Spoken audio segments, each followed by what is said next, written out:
Welcome back. How was the exercise? Hopefully it wasn't too difficult. But if it was and you weren't able to finish it, don't worry. We're going to go over the steps. And luckily for you, once we do this, you'll have a template that you can use for all your websites. Because what we'll build will be something responsive that you can customize to your own liking. But you'll at least know the best practices after this video of how to do these common patterns that we see in a lot of websites. So let's get started. The first thing I want to do to convert this page is, well, a few things. Let's go to the HTML page first. And let's start off with the navigation. That is the header over here. A lot of websites have some sort of a header at the top. The first thing I want to do is to actually use semantic HTML and be more descriptive in what we are doing. So in our case, instead of div, I'm going to use the nav HTML element. And this is something that we've already talked about. And instead of just having header here, I'm going to have a UL class or UL element that will have a class name of main nav. And in here, we can just have li elements that will have an anchor tag. And because we won't have any links for this example, we can obviously do whatever new HTML page that we want to reference. But for now, we can just leave it blank. So the first one will, let's just say, be about. And we can copy and paste this for the other items as well. We'll have, let's just say, products. We'll say our team. And then finally, we'll have contacts. If I save this and refresh, there's our navigation. Doesn't look very good, does it? In real life, most of the time we see the navigation at the top. And sometimes we also see that there's navigation links at the top and one all the way to the right that's pushed to the right edge, such as contacts. So let's try and do that, where we have about, products, and our team at the top over here, and then contacts all the way to the right at the very edge. So for that, we can create a new class at the very last item that we want to, let's say, push, and we'll add these CSS classes now. If I go to, or let's save this first. If I go to style, CSS, we can create our navigation here now. We have the main nav class, which we've created. And in here, we want to use Flexbox. So I'm going to say display flex to activate Flexbox. It sounds cool when I say activate Flexbox. I want to make sure I remove these little dots in front of the name. So I can just say list style none, which will remove these little pointers.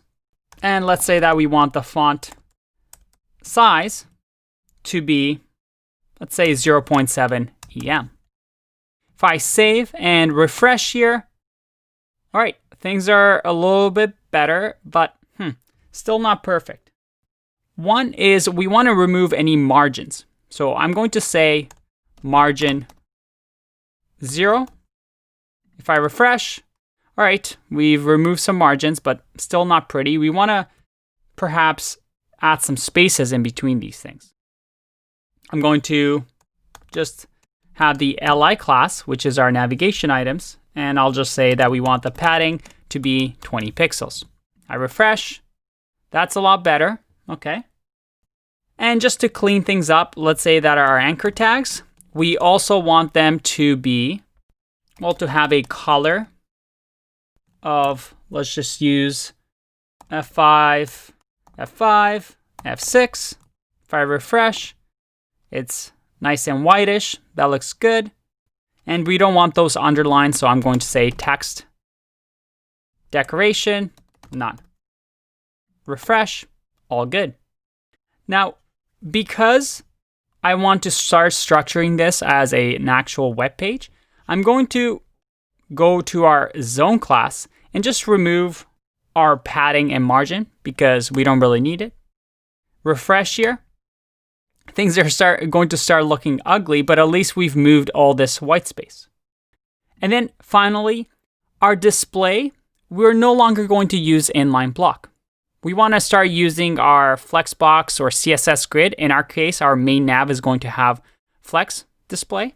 So we don't need our inline block anymore. I'm going to save and refresh, and that's a lot better.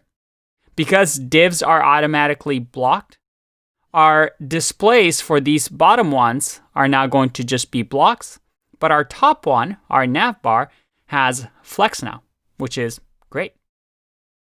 But you'll notice here we have a bit of a white gap. And this is very common when you're working with CSS.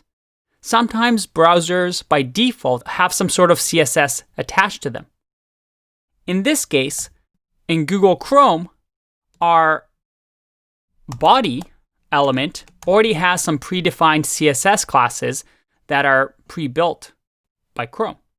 So we can actually remove those and make sure that our margins are 0 by saying margin auto 0. And this is something, oh, make sure I spell that right.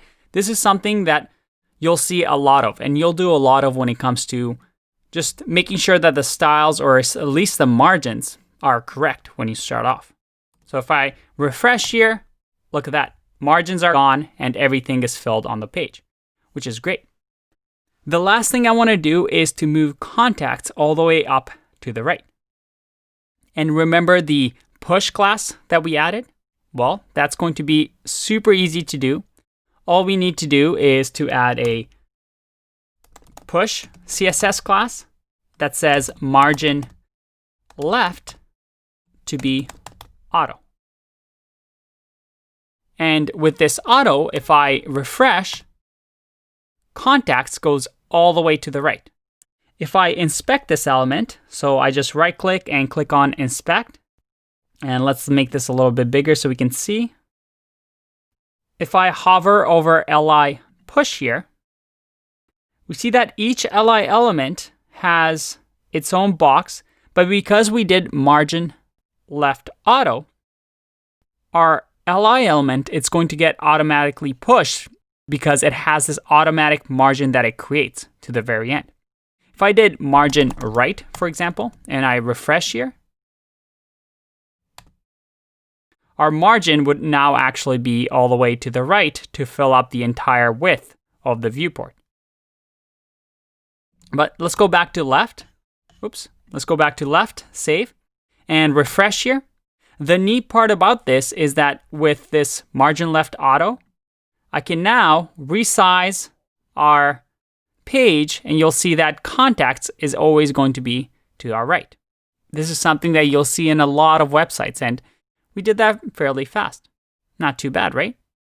The last thing that I want to fix here is, as we'll notice, as we get closer and closer, it kind of overlaps our team, and well, now we have this weird little contacts that overflows. How can we fix this? Let's tackle that in the next video.